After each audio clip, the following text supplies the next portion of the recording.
And I'm just going to rephrase it. It's basically the ability to manage one's own emotions and at the same time being able to help others do the same.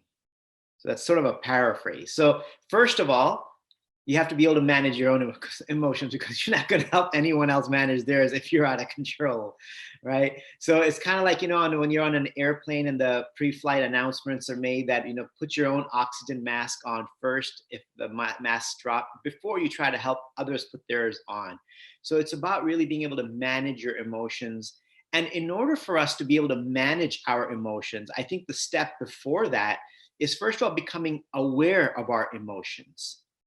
And becoming aware of the different triggers that may spark a knee-jerk response. Are there certain situations that I react to, that I become reactive in?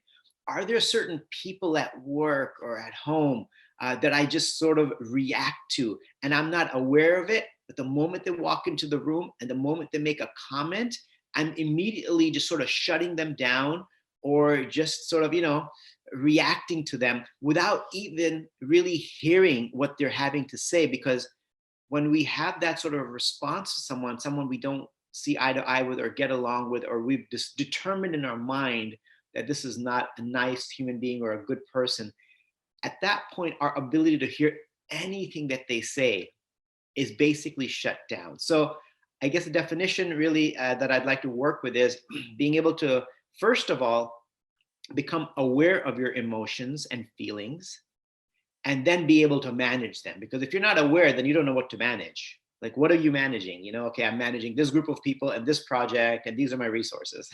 So you have to know what it is before you begin to manage that. Thank you, Pandit. That makes a lot of sense. I love the analogy with the oxygen mask. Definitely puts it into perspective in a much better way. I have a question actually about what you said. This thing about being self-aware.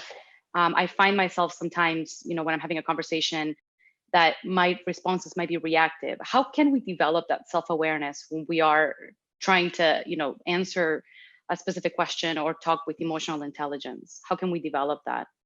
So like with anything in life, it's not something that, you don't do and then in the moment that you're going to be able to do it. It's like trying to run a marathon without getting prepared for the marathon. To get prepared to run a marathon, you have to be practicing for years to get up to that 26 miles. The same thing here, it requires sort of training your mind and training your brain to not be reactive. And that means doing some kind of mindfulness practice on a regular basis where you are becoming aware of your thoughts. Like, for example, if you do it in the morning, it doesn't have to be the morning, but just taking one of the exercises, taking a moment to realize, like, okay, am I angry right now? Keeping your eyes closed. Am I angry? Am I upset? Am I happy? Am I just stressed out? Am I anxious about something that might happen? A conversation that I'm going to have, and I'm kind of anxious about that. Identifying those emotions and also identifying certain people that we are reactive to. So once you've identified that, and now you know that, okay, these two people I just don't get along with, we don't see eye to eye, we don't get along at work, and I know that tomorrow morning there's going to be a group meeting, team meeting, and they're going to be in there.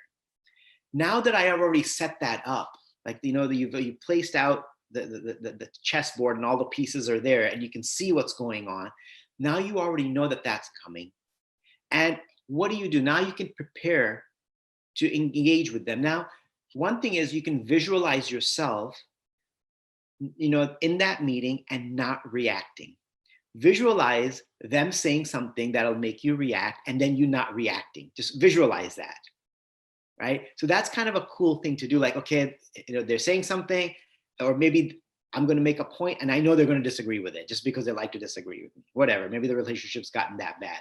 And visualize yourself not getting upset when they disagree with you, right? So that's how you want to be. So visualize how you want to be in that moment and how you want your response to be different.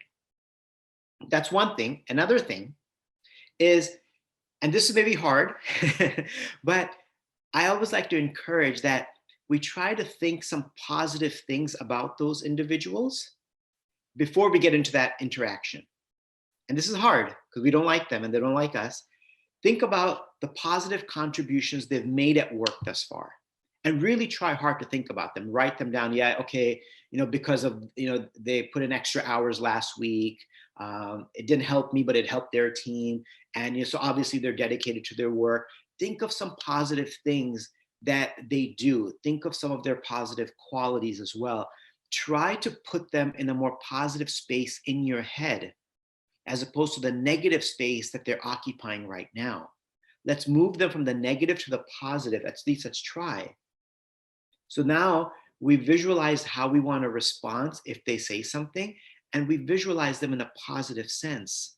So when we go in there, we can see and be more positive towards them. So those are my 2 thoughts on that.